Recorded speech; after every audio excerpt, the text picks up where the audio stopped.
The Chinese Dragon Boat Festival is upon us once more, and my heart yearns for my beloved Granny Zongzi, her special sticky rice dumplings.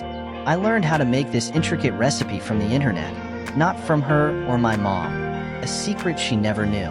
In her time, she would fill the Zongzi only with peanuts and sticky rice. Today, the Zongzi has evolved so much. It now comes in gorgeous shapes and brims with a myriad of worldly fillings. Some creative Zongzi even looks like a dragon boat. I only wish I could have shared these incredible versions with my cherished granny. Her Zongzi, humble, yet filled with love, will always have a special place in my heart and our cultural tradition. The Dragon Boat Festival, also known as the Duanwu Festival, typically lands on the 5th day of the 5th month in the traditional Chinese lunar calendar.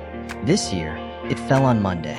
This festival pays tribute to Yuan, a great poet and a minister from the historical period of the Warring States in China.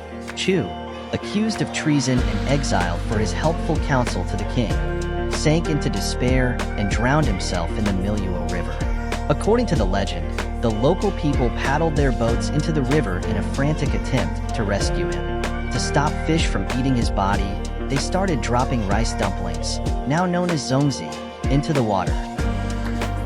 This poignant tale gave birth to the beloved traditions of dragon boat racing and making of Zongzi during the festival. While these old customs persist, modern ways of celebrating this 3-day-long festival have also emerged, like cultural sightseeing and traveling, fueling both local and international tourism markets. As for me, I prefer to remain in touch with our priceless tradition by making home-cooked Zongzi, thus relishing the sweet memories of the moments I shared with my cherished granny.